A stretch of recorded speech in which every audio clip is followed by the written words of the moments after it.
Hello, everybody. This is football talk and other stuff. Beef and the Deuce. I am the Deuce. Beef. Any beverage update? I was on at the Pittsburgh, PA vacation spot last weekend, and I brought a little gift back to you. And it's amazing. Icy Light is the truth. It's so good, just so good. Okay. I've had a couple, and it's as good as I remember. It's been a couple years since I've had them, since our trip to Pittsburgh. And once you said that you were going, I knew I needed a nice cube, a nice big 30 rack of Icy Light. Icy Light. Icy Light. It's so good. It's like you said, it's just water. It's flavored water with a little bit of alcohol, but it just goes down so smooth. And they look damn good. I mean, it just looks. Oh, yeah, and the can, everything's just great. As much as I don't like the Steelers, Pittsburgh produces some outstanding brewskis. They do graphics pretty well. Yes, 10 out of 10. It's always a 10 out of 10. All right, I'm glad you enjoyed it. See, we appreciate the Deuce as much as he thinks I don't. I appreciate him. Okay. So next year, two cases, maybe something like that. Oh yeah, we're definitely at a couple cubes. We're gonna, you'll save up your pennies. Oh yeah, I'll have to. If I can win a fantasy football league this year, it's going straight to the Icy Light. All right. I think I could get a side hustle just bringing home Icy Lights. Oh, 100%. Especially with my in-laws from Pittsburgh. I was gonna say. And a couple other buddies from Pittsburgh. 100%. Yeah, just from the people you know. You'll be set. That's your Taco Bell money for the week. Yeah. You know what? Pittsburgh did not see one Taco Bell. Did it make you sad? I couldn't figure out where I was. I said, wait a minute. I was in my phone, the compass thing went crazy and lost the time. I couldn't, but there's other taco stores, just not Taco Bell. It's just better, authentic style food and not the American-made Taco Bell with your grilled cheese burrito. Yeah. Ooh. Still good. All right, let's talk a little Buckeyes, Wisconsin preview here. What's to preview? Wisconsin is a mess.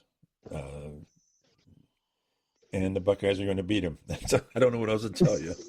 There's just in every way the Buckeyes are so much better than most people, but Wisconsin, oh my gosh, it's a mess. Like you say, I don't know how else to put it. I don't. Yeah, what else to say? Their secondaries for Wisconsin, it's almost non-existent. Yeah. The rush defense is, I would say middle of the pack. Nothing, super crazy. Mm-hmm. But their secondary is a dumpster fire. And I think this week, we've thrown a couple deep balls throughout the season with Sane going to Carnell Tate to Jeremiah. Or even Max Clare, cutting across the middle. But I think this is going to be the game where we can definitely test the accuracy of the deep ball from Julian Sane. And I think I don't expect this game to be close. I expect it to be pretty bad for Wisconsin. You have a score prediction, by the way? I'm thinking I'm going to go 45-3. I think they can squeak out a field goal. Okay, I'm going 41-0 and you're going 45-3. Okay. You're giving them a field goal. Yeah, I could see maybe possibly a field goal. I don't expect a touchdown because I don't think their offense is relevant at all, and our defense is obviously very, very top tier right now. But yeah, I think Fickle's plummeting. As bad as that is to say, I think his tenure in Wisconsin, in Madison, Wisconsin, is probably done. Do you think he'll make it through the year? I don't know if they have a choice. They almost have to. Yeah. Who else do you? But yeah, as relevant as Wisconsin once was, it's just been downhill for them during the Fickle era, and it's not going to be a good time for any Badger faithful for this Saturday.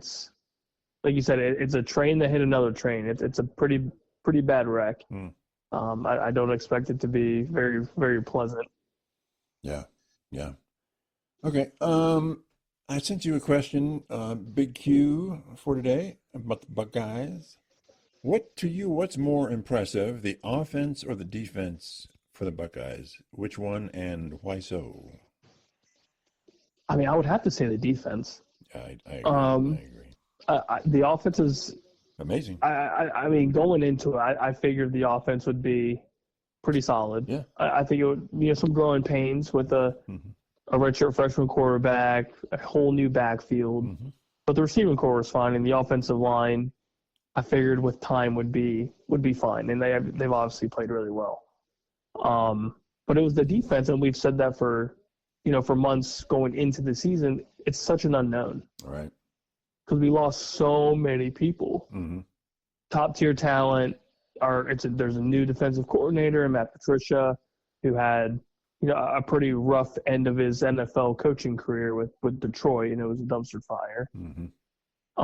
So he was remembered by that, and which wasn't necessarily fair to him because I think overall he is a solid coordinator. And then going into this season, now that we've seen the product, it's pretty remarkable. Yeah.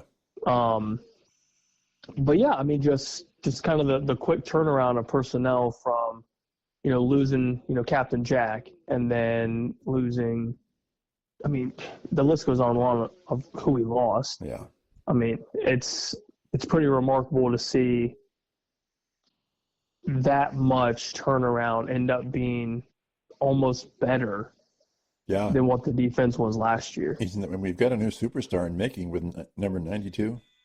Oh yeah, King Curry, Oh, he's the man. Jackson, Caleb Downs is all over the freaking place. But we've known about him, yeah. Oh yeah, and then Igmanosin, as long as he can keep the PI calls and the holding Yeah, calls, keep your hands to yourself, buddy. yeah, just as best as you can. But yeah, I mean, it's the defense is running all over the place, and it's great. Yeah. And Patricia's got these dudes going 0 to 100 real fast. Yeah. Yeah. Yeah, we're giving up like 5 points a game. I mean, it's unbelievable. It's insane. It's incredible. And you can't say that the talent that we've gone up against is, less than mediocre, because it's not. We beat the number 1 ranked team. We had an undefeated Washington team. Yeah. Who is good. Who is good. Yeah, I mean, and then you just went to Champaign and beat the brakes off of Illinois. Yeah. Who is a very good team. And they're a good team. Yeah, it's unbelievable. Yep. So here's another question. I just thought of it because that's what I do. Let's talk a little Oregani football here. Okay, they were high ranked. We both had them high ranked. You had them, I think, 2 at one point. I had them at 3. They just, I mean, Indiana just beat them up. Let's get it real. Indiana just took them behind the woodshed and let them have it. Considering that, and the Penn State that we now know of, that they squeaked out a victory in double overtime, is Oregon as good as advertised? I would say so. Top 5? I would say total, with the personnel that they have, I could see them still being top 5 eventually. Now, I think Indiana proved something to everybody. The nation. I think that's very, very much a given. Yeah. I still think Miami's a solid program, solid team overall. I would still have them too. Ole Miss and Texas A&M are both surprising the hell out of me. Yep. Yeah. And I think Bama is on she's absolute rampage. Yeah. I got to give Alabama some credit here. I would, if we did it today, I'd have them at number 6. I think Oregon's still very close, but I think there's still, a handful of other teams that are showing out in a rapid fashion. Yeah. Now, and Bama's being one of them, where we kind of forgot about them after after some bad losses or a bad loss, and They've turned it around, baby. Now, it's a complete 180. Yeah. I mean, Ty Simpson's playing out of his mind. Defense is playing well. Rushing attack is, I mean, you can almost consider them a top 5 rushing attack program. Yeah.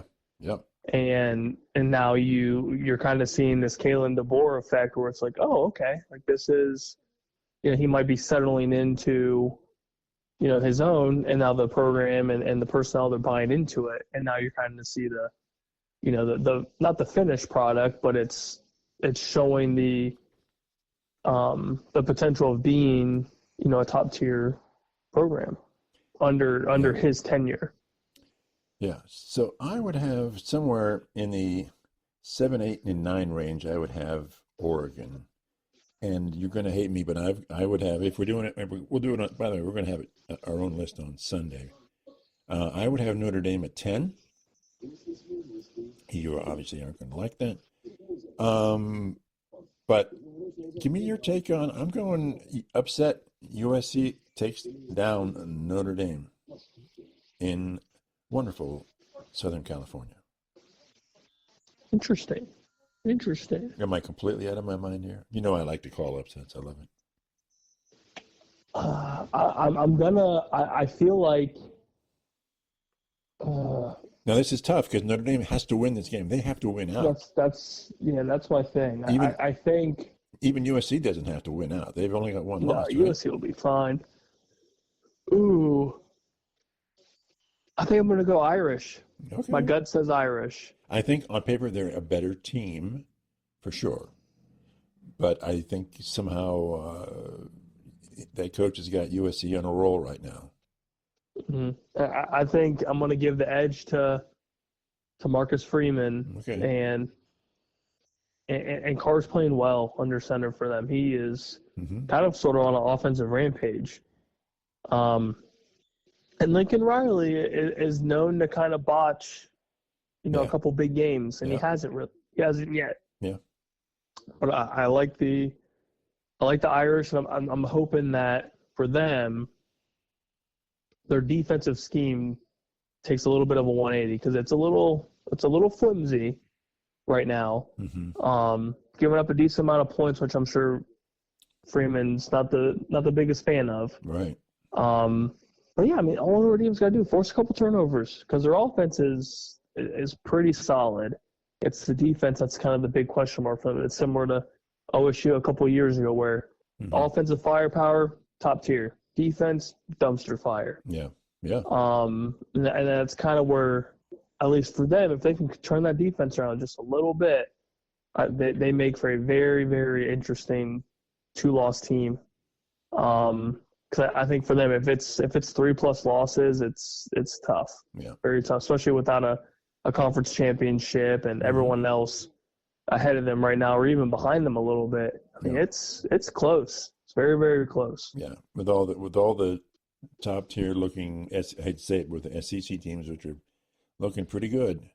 The SEC is going to start beating each other up here soon. It's going to get interesting. I think with OSU, Indiana, and Oregon. So last time I mentioned what would happen if Indiana beat Oregon, and you kind of laughed at me, said it's not going to happen.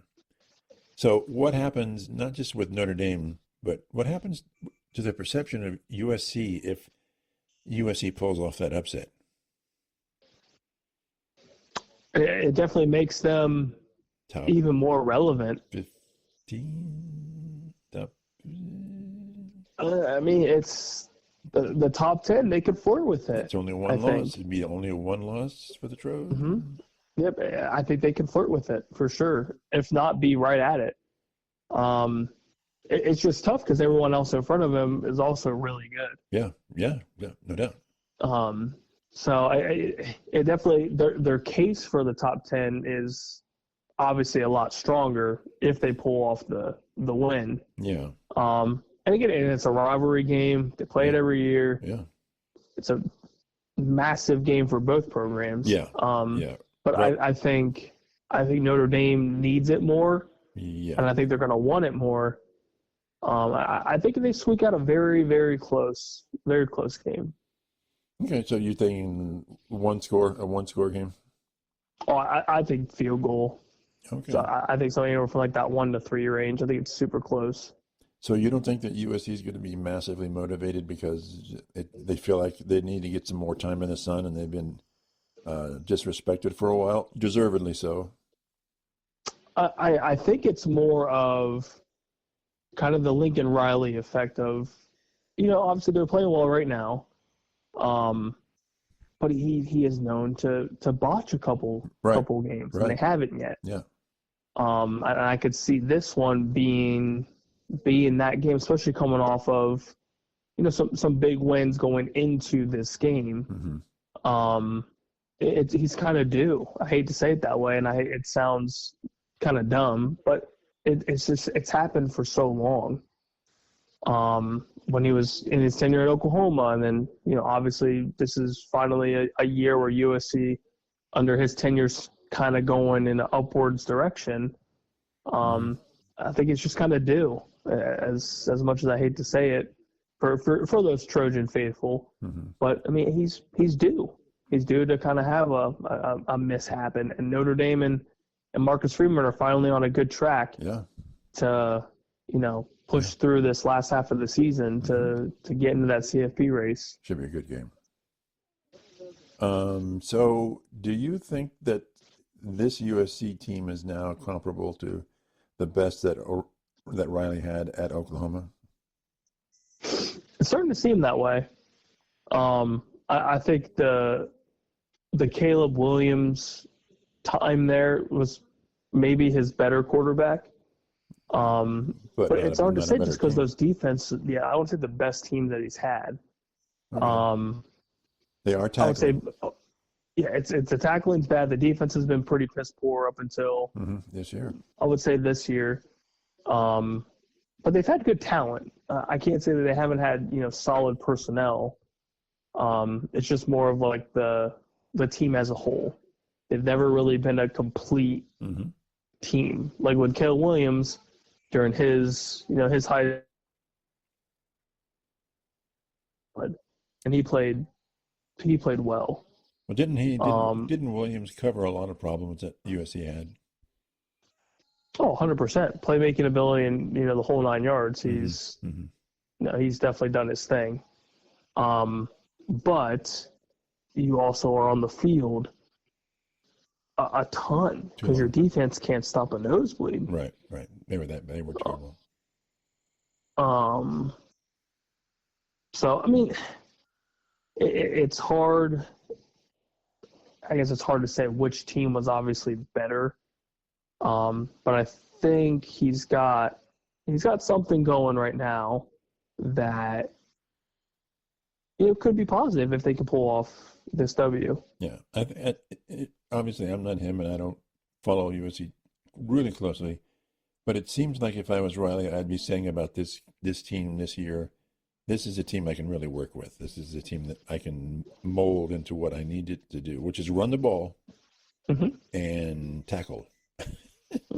I hate to say it. The tackling's the biggest thing. I mean, we said that all, years. The last couple of years this is bad. Yeah. And then we said the same thing with our Buckeyes with some of the piss poor tackling last year and the year before. It was kind of a head scratcher, like what the hell is going on? But also, wouldn't you say that with OSU we were completely out of line, out of where we needed to be? It was just like why aren't people there instead of way over there? I mean, we were just getting gashed and the past, and it's like whatever. It was terrible. Yeah, it was pretty bad. Yeah. Overall, pretty bad. Okay. Anything else on that one? Go Buckeyes. Go Buckeyes, yeah. Just go Buckeyes. All right. Let's talk a little your team, Penn State. Oh God. I'd asked you earlier, and you agreed to comment on this. Ultimately, was Penn State's biggest problem that they were unable to upgrade their wide receiver core?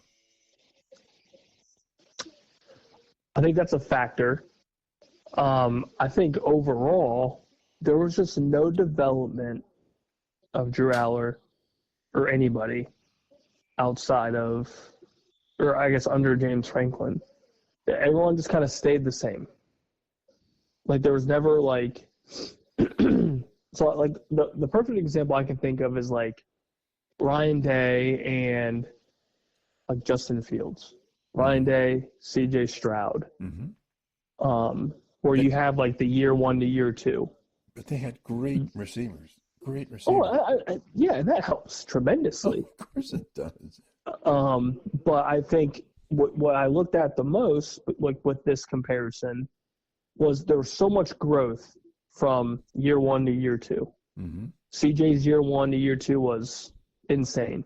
Justin Fields year 1 to year 2, insane. Yeah. Yep. You never saw a Drew Aller year 1 to year 2, year 2 to year 3 massive growth. Right. It was just kind of like, I'm just average. Like I'm just gonna stay this level playing field. I think he didn't. I don't know if he digressed. People but believe I can be great. I just was not impressed with his play. But as Urban Meyer said, most of his problem is his receivers sucks. They just suck. They don't get open. They don't get separation. They're not where they're supposed to be. And when he says when Drew Aller looks downfield, he's got nothing to throw to. Yep. And that's I think they kind of go hand in hand. Right. I think not having the personnel that you need to make big plays, similar to like the Buckeyes have Jeremiah Smith, Carnell Tate, the list goes on and on and on. He never had anything. He had a great backfield, great running backs.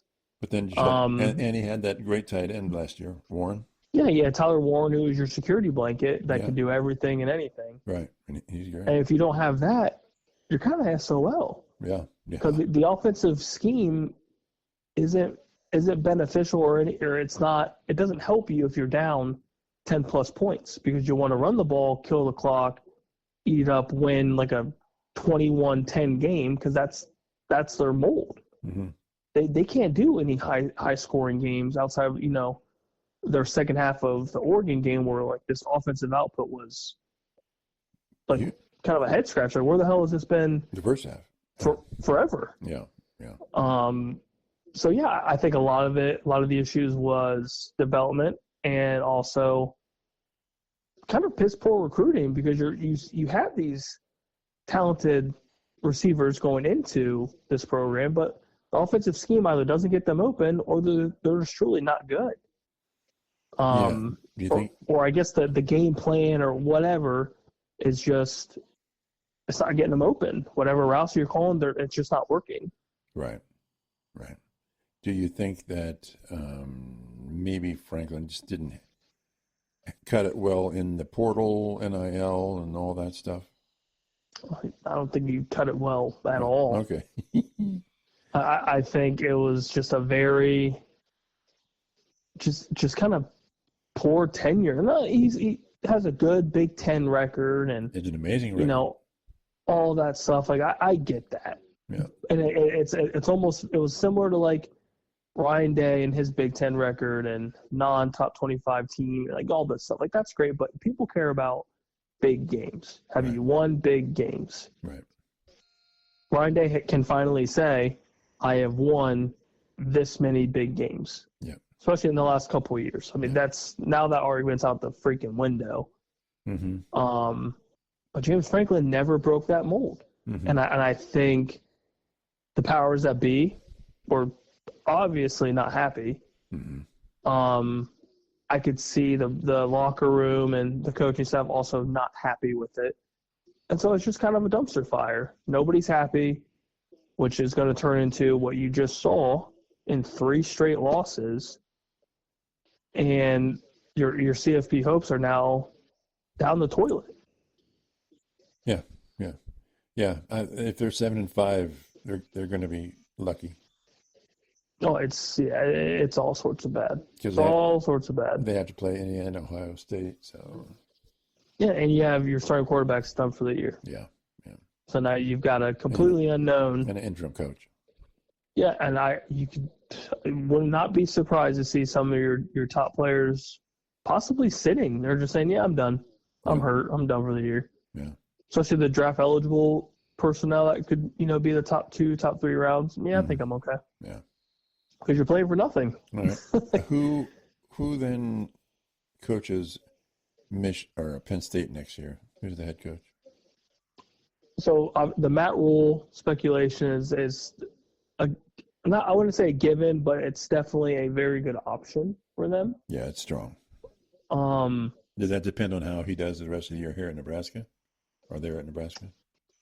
Maybe. I think that will have some influence, but there's really not a ton out there that really wows you. A name that was brought up this morning from our local radio station was Pat Fitzgerald, former Northwestern coach. Yeah, I heard that. It was intriguing because he did well with Northwestern. But not. He didn't do as well as Penn State ever did. He was never Penn State. So that was a name that was kind of a blast from the past since he's been kind of MIA for a bit. But outside that, like Matt Campbell's a name that's kind of floated around, and I think that offensive mold that he can bring from Iowa State could be very beneficial for them since they really haven't had a big air raid type offense or a high scoring offense under James Franklin. So I think that could be a nice little wrinkle. So yeah, I think those names are ones to look out for. Manny Diaz is another one to kind of bring back. Right. Since he's already been there for a couple of years. He's at Duke, right? Head coach at Duke. Yeah. Yeah. So I think that's interesting. Outside of that, everything else is, as you know, speculation or just names that people throw into a hat and just say, "Oh yeah, I remember I mentioned that," sort of thing. But I think Matt Rule is very strong. Definitely, you have molds and previous history with being a graduate from there, so that link is always, a kind of a hey, this is probably going to happen sort of thing. But I would look out for Matt Campbell, especially going from a program like Iowa State. You've kind of, done your tenure there, hop over to big boy country, kind of see what happens. And I think Penn State really needs some sort of some boost in offense because again, there hasn't really been a Penn State offense probably since would you say the Barkley days where they were really scary. Yeah. Well, with Warren, they had a decent offense. It was decent, yeah. I mean, he was the threat. But just not for the big games. I would say, they could beat everybody they needed to beat, but they still couldn't get over the hump of the big games. Yeah, and that's what I'm thinking, like, offense-wise, like, since Barkley can take the game over with himself. Absolutely. Like, there was no issue. Yeah.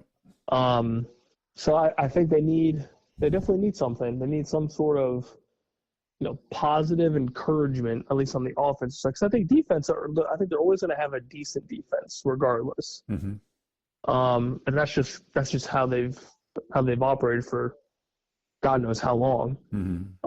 They always have some sort of stud or at least a couple studs on that side of the ball. They just need offense. They need some sort of offense that's not we're just going to complete passes that aren't to the receivers. The last two games, the defense has been bad. Oh, they've been gutted. Absolutely gutted. So you're talking offense, but I'm saying, hey, they're giving up 40 points. That's just not acceptable. That's a different problem than the offense, right? And I think a lot of the issue, too, is their offense is so bad. Their defense is on the field all the time. Well, that's true, yeah. So I think that's all in itself a massive problem. But they were getting. If your offense can't get going, then you're just screwed. But Northwestern just made them look bad. That's the funny. Northwestern made them look bad. It's pretty disrespectful. Yeah, for sure. Anyway, okay. Here's a conspiracy theory. I love me some conspiracy theories. Oh yeah. So here we go. You ready for this? I'm ready. So, is it Nike that just gave Penn State $300 million? Adidas. Okay, some shoe. Adidas. Do you think that happening gave the athletic director of Penn State the freedom to say, "See you later, bye. Let's start everything new"? I don't see why not. I think there's some sort of influence.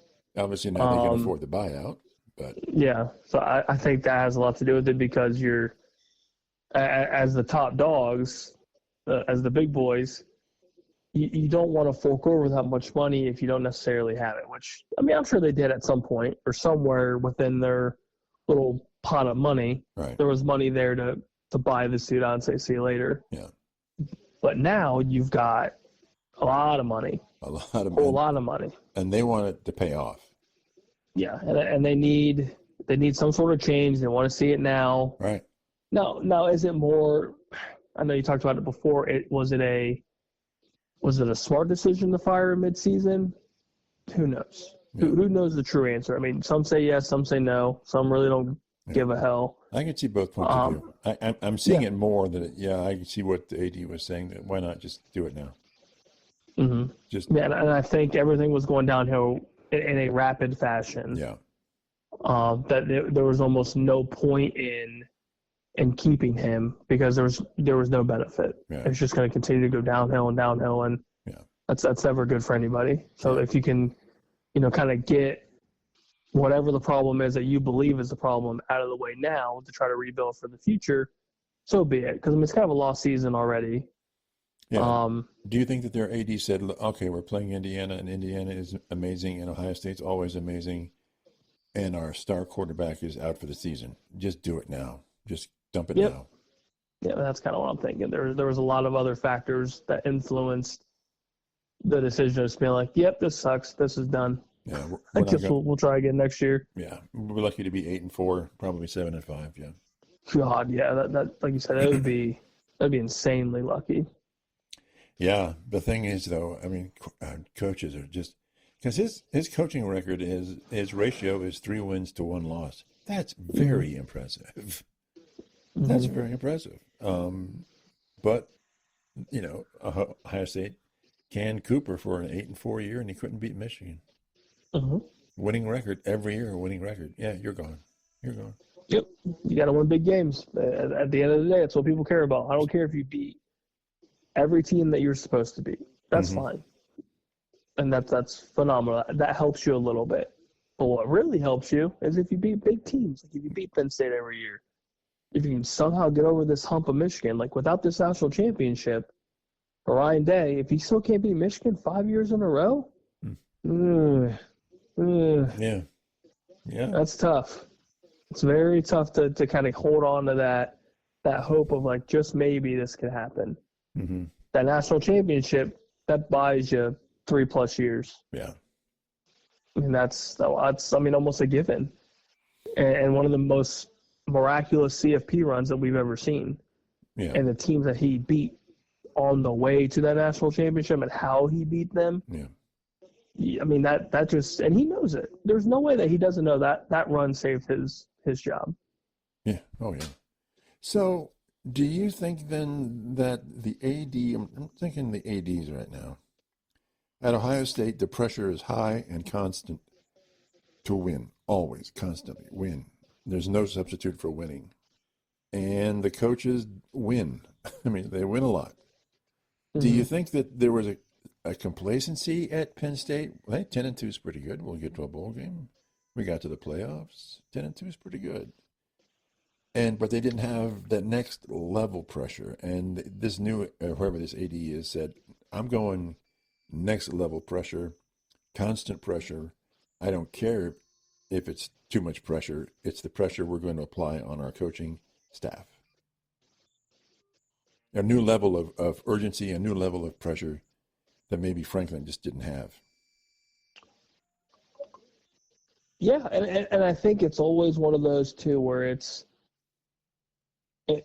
tough to break. Like you can be a good team or even be almost great, but it's hard to hit that elite status. Right. Like Ohio State, elite. Oregon personnel, you could almost argue for the most part they get elite talent.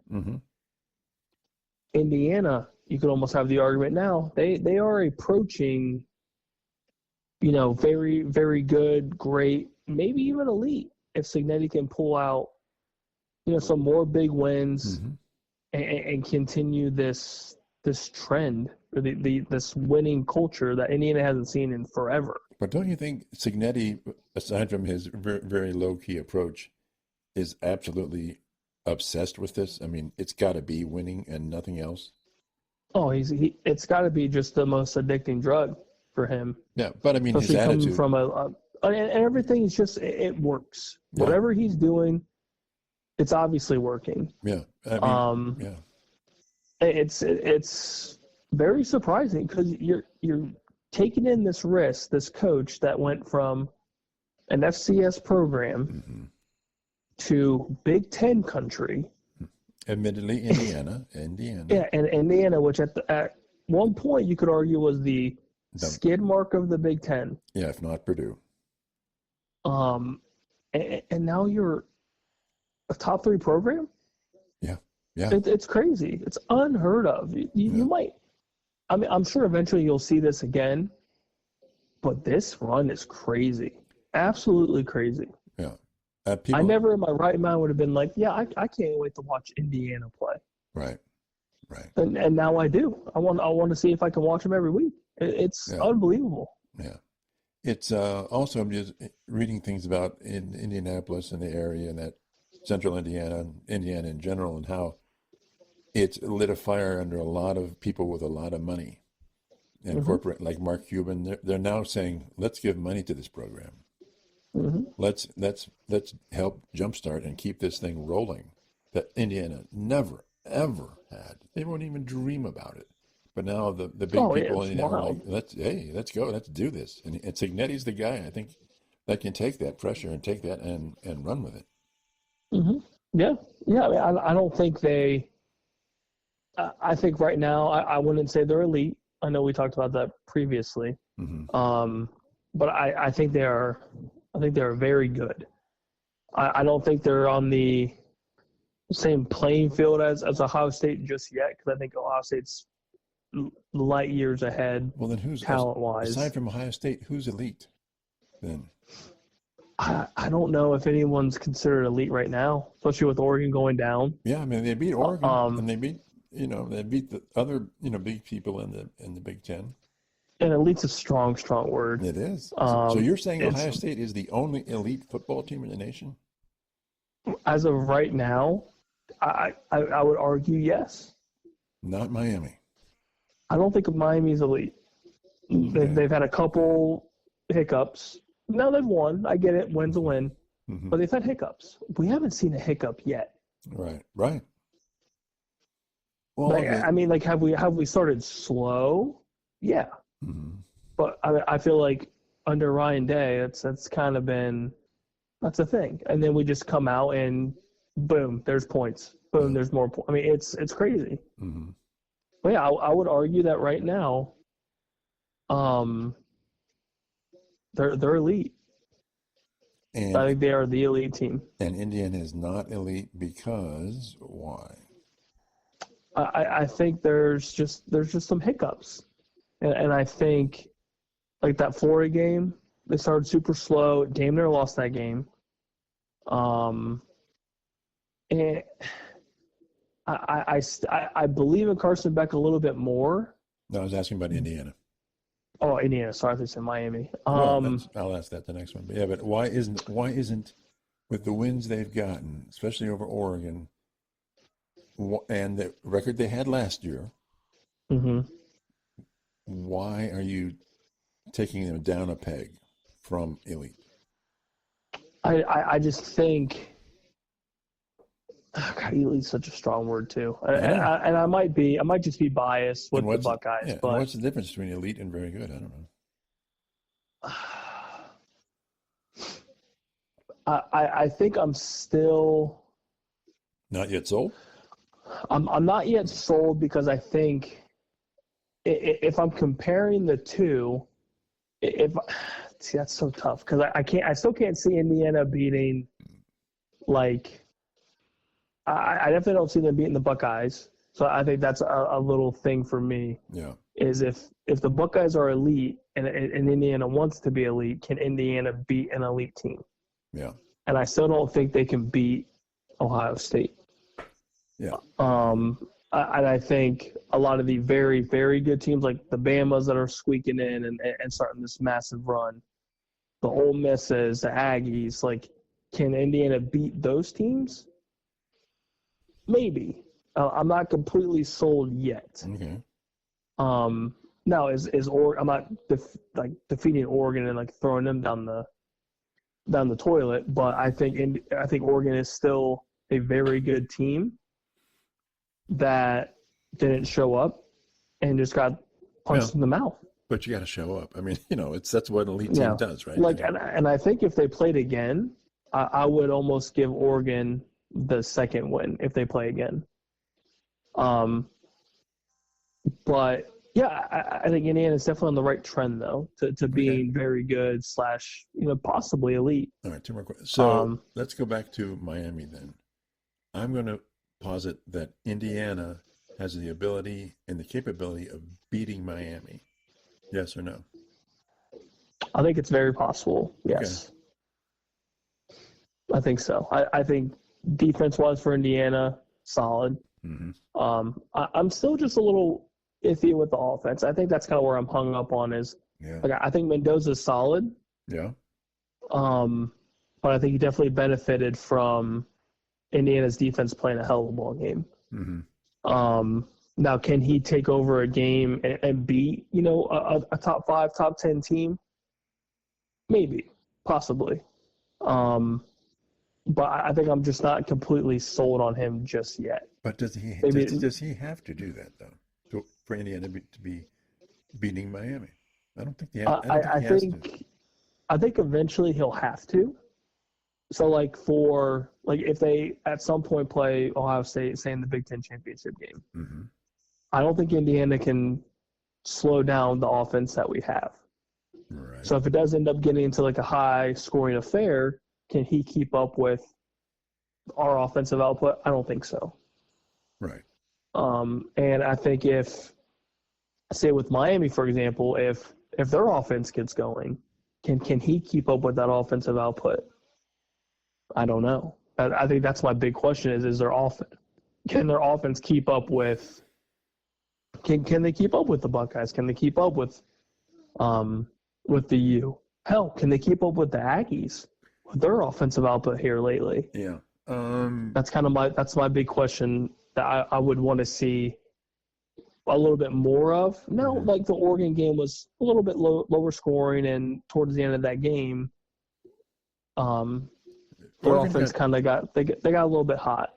But Oregon also got junk points at the end too. Yeah. So I think maybe that's why I'm hung up is just like I need to see more. Mm-hmm. I guess explosive plays. Maybe that's it. Mm-hmm. Of Mendoza, of rushing attack receiver. Like that Oregon game, you kind of saw a star receiver in the making with mm-hmm. Surratt. Mm-hmm. But can he do that? Can he do more of that? Mm-hmm. Can that connection grow? Because I have no issue with their defense. I mean, their defense is solid. I think it's just more offense that I would need to see more of to kind of see if they are if they're worthy of a top 3 ranking, which I believe they are. But can they keep up with those elite programs, the elite history of a handful of these programs? Mm-hmm. Okay. One more question here, and then we'll get to the pro game. It's about the SEC. I'm a Ole Miss and an Aggies homeboy. I love him. Mm-hmm. If Alabama keeps doing what Alabama's been doing, at the end of this year, will Alabama be the dominant team in the SEC? I would say yes. I would say yes if they can keep this going. I think the SEC, it's still up for grabs. Mm-hmm. The only question I would have is, or I guess the only hiccup with Bama maybe being the number 1 team is Ole Miss. What does Ole Miss do throughout the season? Does mm-hmm. Georgia, kind of right the ship? And then Texas, can Texas right the ship? Yeah. So, I mean, I think there's still a lot of question marks in the SEC, including Bama. Are you eliminating Because there's a lot of good Oklahoma? teams. Are you There's taking a lot of Oklahoma good out of it? teams. Are you taking Oklahoma out of this equation? Yeah, because I think their schedule is just too tough. Okay. I think it's too tough. And you could say that for the majority of the top tier teams right now in the SEC. Mm-hmm. So it's kind of tough outside of. I mean, I'm not confident in saying. I'm not insanely confident with Alabama being the top dog. But the only thing I do know for sure that the SEC is just going to beat each other up. So will there be an undefeated week in and week out? Will there be an undefeated team in the SEC at the end of the regular season? I don't think so. I don't either. I don't think so. I think it's going to be very tough, especially this year with, 6+ teams in the top 25? Yeah, so many at one loss. It's crazy. It's brutal. It's going to get. I think it's only going to get tougher. It's going to be violent at the end of the year. Yeah, I love it. I'm here for it. You're Mr. King of Chaos. I love it. All right. So let's talk some pro football. Just to prove to everyone that what everyone knows is probably true, that I am insanely immature. I want the Bengals with Joe Flacco to beat the crap out of the Steelers. Not that I really want the Bengals to win, but I want Joe Flacco to put it to him. Oh, absolutely. I think it'd be great. It'd be great for the North because, again, more chaos. Yeah. But it's just another fun Flacco story. Yeah, it is. Yeah. And I think Pittsburgh's due for a hiccup. And as weird as it sounds, I do think the battle of the 40-year-old quarterbacks is going to be a sight to see. I truly think it's going to be wild. I'll have to watch it on my phone later. But I think it's just going to be interesting. Very interesting. Should each team give them those little Sega things to run around with? Oh, 100%. Eventually. That'd be fun. Eventually they'll need it. Yeah. Okay. But it's going to be interesting. I think it'll be an interesting matchup. So what's your take on Mr. Tomlin basically wondering what in the heck's going on with Cleveland for trading Flacco to the Bengals? He thinks they're crazy. They're nuts. I think they're nuts too, to an extent. I think they should have kept them a little bit longer just because you don't really know. Because if Gabriel goes down, do you trust Shadur? Right. Now, the trade says that they do. But I think him being in that locker room, in that quarterback room with, 20-something-year-old quarterbacks is huge. Yeah. And now you don't have that veteran talent there for, additional development. Mm-hmm.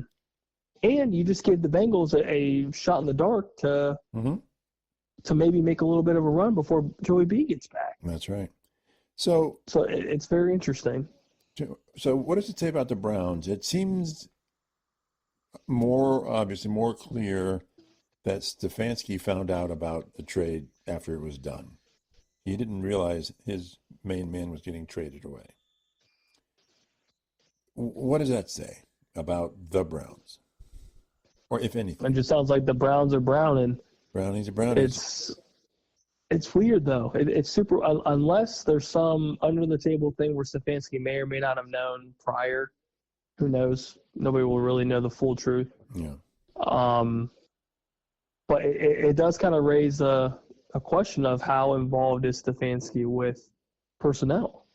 Or you would hope that you would hope that your head coach is involved as much as he can be. Or did management just jump over his head and say, we're doing it anyway? We're doing this anyway.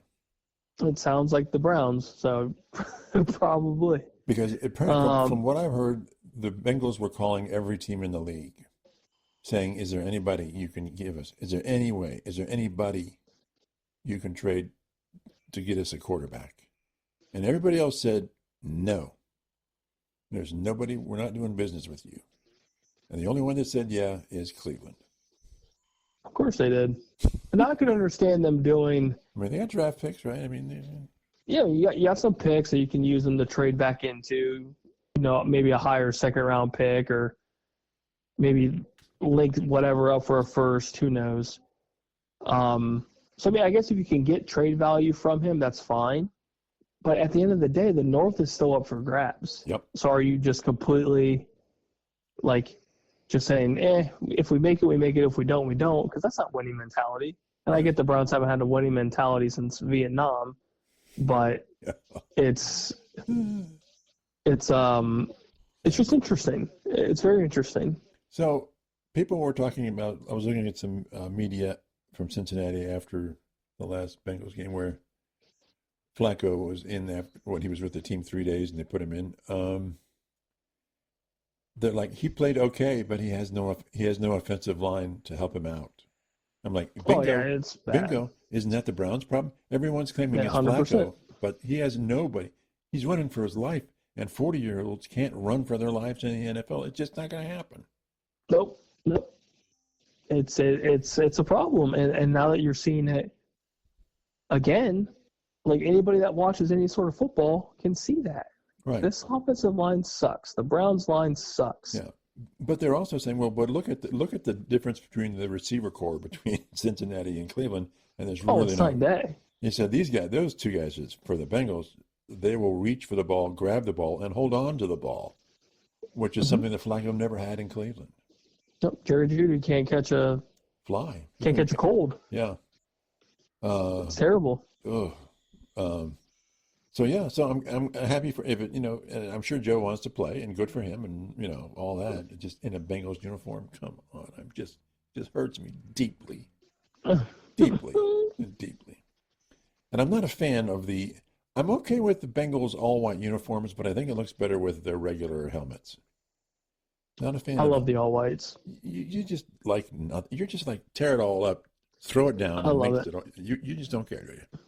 No, I love the all whites. I think they're slick. Okay.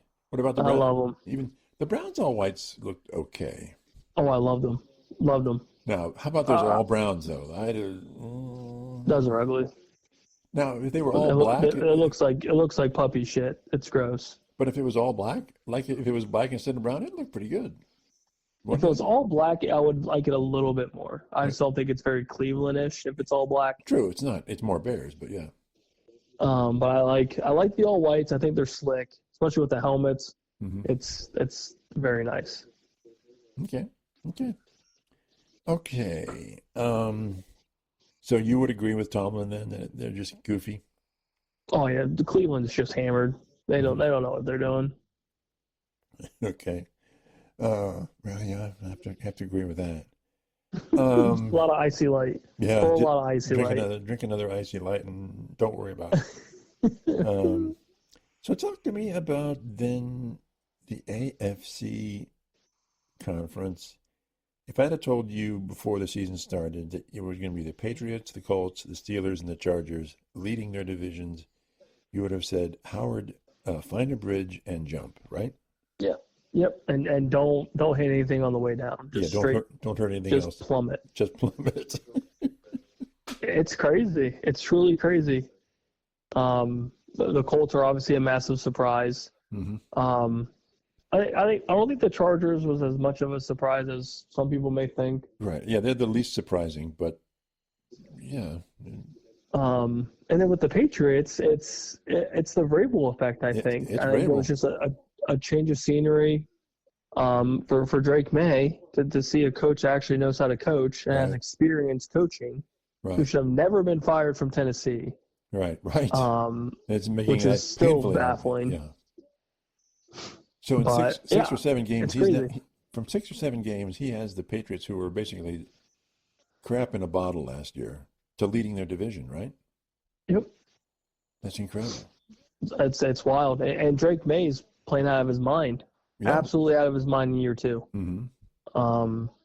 It's impressive, truly. I think Vrabel's cooking up something fierce, and Buffalo's gotta look behind their back a little bit. It's getting a little hairy at the top. Is Buffalo not the Buffalo of a year or two ago? They're good, obviously, but without Allen, woo. I still think Buffalo's fine. Yeah. I think what confused me was just not getting James Cook more involved. Yeah. That's the key for a lot of their offense is getting him ready early, getting him the ball often, and then it opens up the playbook. It opens up the play action, the deep ball. Right. So I think that was a little bit of a head scratcher for me. But to give the Patriots credit, they played a hell of a defense. Yeah. Their defense played great. Yeah, Patriots are bad. They hurried Allen, made him uncomfortable in Buffalo. Mm-hmm. And Drake May played smart football. Mm-hmm. I mean, that is the recipe to success. Mm-hmm. And they did it. I think it's very, very straightforward. I mean, they played great defense to limit Josh Allen's playmaking abilities for the most part. Mm-hmm. And Drake May just played smart, which is what you need from a young quarterback. Yep. Okay, one more question and we're out of here. Fill in the blanks. Brian Hartline will be a head coach when? I would say sooner rather than later. Sooner. I think that's probably the best way to put it. Give me a next season after I wouldn't that. say next season. I would say give it 3 to 5 years. I would say that's a good range because then he can have a couple years as an OC under his belt, kind of build up that resume, even though it's already outstanding. He's like the premier recruiter in the nation. Yeah, and I think That's that big. in That's turn huge. with – it's absolutely massive. And I think the nice wrinkle with it too is offensive coordinator for this many years in addition to recruiting. And receivers coach. Yep, and I think he's going to be solid. It's going to be hard. I don't think it'll be nearly as hard to keep him within the program at Ohio State. But I think the likelihood of teams reaching out to him more is going to be pretty strong. And it's probably going to be a little bit annoying if you're Ryan Day. Like you're poaching everybody away. But that's what happens. That's what happened with Saban, right? All those guys are left. So yep. So I think it's going to be hard to not deal with all of that. But also, I think if Brian Hartline's comfortable just being at Ohio State and doing what he's doing, I think him having that Buckeye legacy, the Buckeye ties, you obviously live in the city. Like, do you up and leave all of that for $8 million?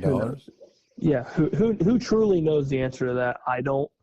But I think the influence of big boy money, especially if he ends up going to the NFL, which maybe you could see him coaching in the NFL, whether it's a coordinator, receiver, whatever it may be. Yeah. I think that influence and that maybe pressure, if you will, could be pretty strong. But he's got what it takes. You can easily say that. Don't you think some school after this season is going to talk to him and offer him some cash to come? Oh, 100%. Multiple schools. Right now, I mean, right after this season. It would not surprise me. And that's, if I'm him, entertain it. Absolutely entertain everything that's brought up to you. Mm-hmm. Oh, yeah. And how do you save it? I mean, Cignetti had an $8 million deal. He's going to, if somebody wants Hartline, they're going to offer him $8 million to go to a college. I'm talking about a college team. Oh yeah, I think there's definitely some universities out there that would give him a blank check. What would you like? So how do you say no if you're making $2 million now, which is an amazing amount of money? I mean, you got to think having what he has at Ohio State is cake. It's comfortable though. It's a comfortable gig. You're getting a couple mil a season. Everybody loves you. Yeah, and you just continue to bring 5-star talent. Mm-hmm. I mean, it's how much easier can it get? So take it to the next. So doesn't he want to take it to the next level? I mean, you'd think he would, right? Yeah, I think that the thought has definitely been entertained. Okay. But also, you've got a ton of money with Ohio State. Right. If there's people trying to poach you, Ohio State can just give you a blank check too. What do you want? But they're not going to give him more than 3 or so. I mean, Knowles was what, 2.5 for D coordinator. Mm-hmm.